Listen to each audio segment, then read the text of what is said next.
બારડોલીમાં આપણે એક સ્ટુડન્ટ સાથે છીએ કે જેણે પોતાના શોખને જીવતો રાખી અને ભણતરને પણ પ્રાધાન્ય આપી અને એમાં પણ ટોપ કર્યું છે અને પોતાના શોખમાં પણ ટોપ કર્યું છે. મારું નામ આર્યા ઉપાધ્યાય છે.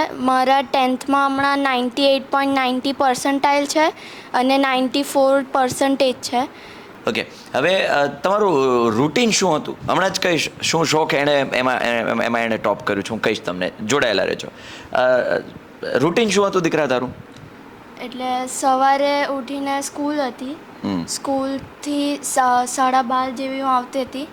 આવીને પછી ફ્રેશ થઈને થોડું ઘણું સ્ટડી કરતી હતી. ઓકે. પછી સાંજના ટ્યુશન્સ હતા અને ટ્યુશનથી 7 વાગે આવતી હતી. ઓકે. ને પછી થોડીક વાર ફ્રેશ થઈને પાછી સ્ટડી. ગ્રેટ. ચલો, એક રૂટીન હતું એનું કે ભાઈ ભણવું, બસ બીજું કંઈ કામ નહીં. તો હવે આ ભણવામાં જ્યારે તમે મહેનત કરો છો ત્યારે એને નહોતી ખબર કે મારું શું રિઝલ્ટ આવવાનું છે, તો બસ મહેનત ઉપર એનું ફોકસ હતું. એટલે હંમેશા તમે તમારા મહેનત ઉપર ફોકસ કરો, પરિણામ છે મહેનત પ્રમાણે આવી જ જવાનું છે. મહેનત ચોક્કસ યોગ્ય ડાયરેક્શનમાં ને કન્સિસ્ટન્ટલી કરશો તો ચોક્કસથી રિઝલ્ટ આવશે. તારા ફાધર સાથે મારે વાત કરવી છે. હા, નમસ્કાર રશેશભાઈ.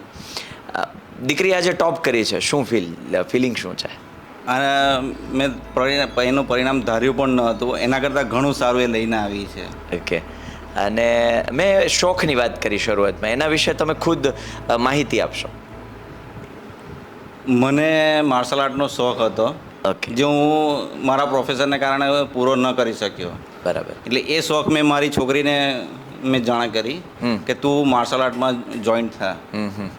તો માર્શલ આર્ટમાં જોઈન્ટ થવા માટે અમે શરૂઆતમાં એને 1 વર્ષ સુધી નવસારી વીકમાં 3 દિવસ લઈ જતા હતા. હા, બરાબર. પછી મેં એના સરને કીધું કે તમે બારડોલીમાં ક્લાસ ચાલુ કરો. પછી બારડોલી શિફ્ટ થયું અને પછી એને ઇન્ટરેસ્ટ જાગ્યો ને એ આજે નેશનલમાં 2 વાર ગોલ્ડ મેડલ મળ્યું છે, 1 વાર સિલ્વર પ્લેસ છે. વર્લ્ડ કપ રમવા ગઈ, વર્લ્ડ કપમાં પણ સિલ્વર પ્લેસ છે એનું. અને એનું બ્લેક બેલ્ટ પણ કમ્પ્લીટ કર્યું એણે.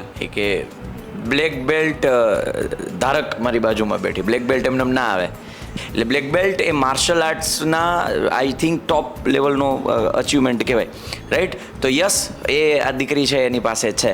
તો શોખને જીવતો રાખીને પણ તમે ભણી શકો છો. અને દીકરા, યસ, તમે કંઈક વાત કરતા હતા 10મામાં તમે કંઈક આ માર્શલ આર્ટનો કંઈક ડ્રોપનો. આ જે માર્શલ આર્ટ કરે છે કુડો મિક્સ માર્શલ આર્ટ છે, જેના ચેરમેન આપણા અક્ષય કુમાર પોતે છે. અચ્છા, ઓકે.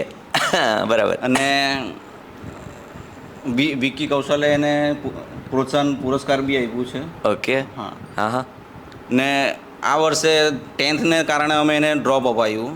તો એ ડ્રોપ અમને ખબર નહીં હતો કે અમારે આટલો મોટો લોસ હશે એના માટે. શું લોસ ગયો છે? એને જાપાન એની ટ્રેનિંગ હતી, હા તે મિસ થઈ. હા એક વર્લ્ડ કપ મિસ થયો. હા હા. પ્લસ આ વખતે 3 નેશનલનો લોસ. નેશનલમાં જો એનું મેડલ આવે તો સાઉથ એશિયા કપ, ને સાઉથ એશિયા કપમાં આવે તો એશિયા કપ. અચ્છા. આટલો મોટો લોસ ગયો, અમને એનો આઈડિયા નહીં હતો કે આટલો મોટો લોસ જશે. અચ્છા.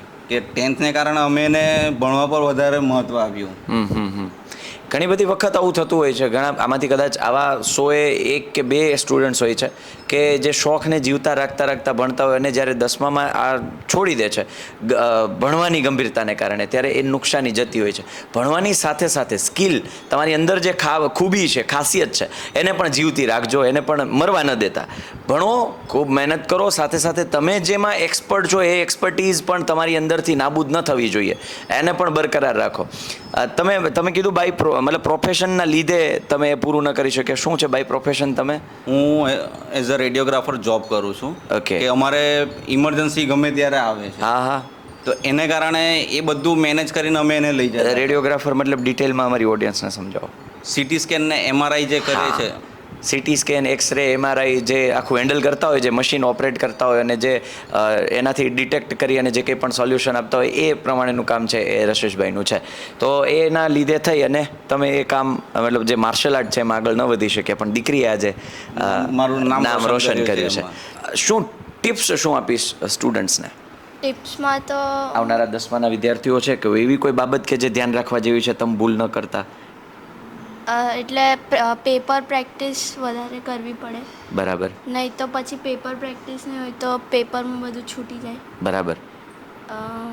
પછી અને રીડિંગ વધારે હોવું જોઈએ. અરે વાહ, સરસ. હવે કોઈ ઇન્સ્પિરેશન શું છે કે કોઈ એક કેન્દ્ર હોય કે જેના ધ્યાનમાં રાખીને તમે મહેનત કરતા હોય એવું કોણ? એકચ્યુઅલી મારે A1 ગ્રેડ લાવવો હતો, એટલે મારો ટાર્ગેટ એ જ હતો, ઓકે. એટલે મેં એ પ્રમાણેની મહેનત. ઇન્સ્પિરેશનમાં પોતે ખુદ છે અને આવું ક્યારેક રેર જ સાંભળવા મળતું હોય. સરસ.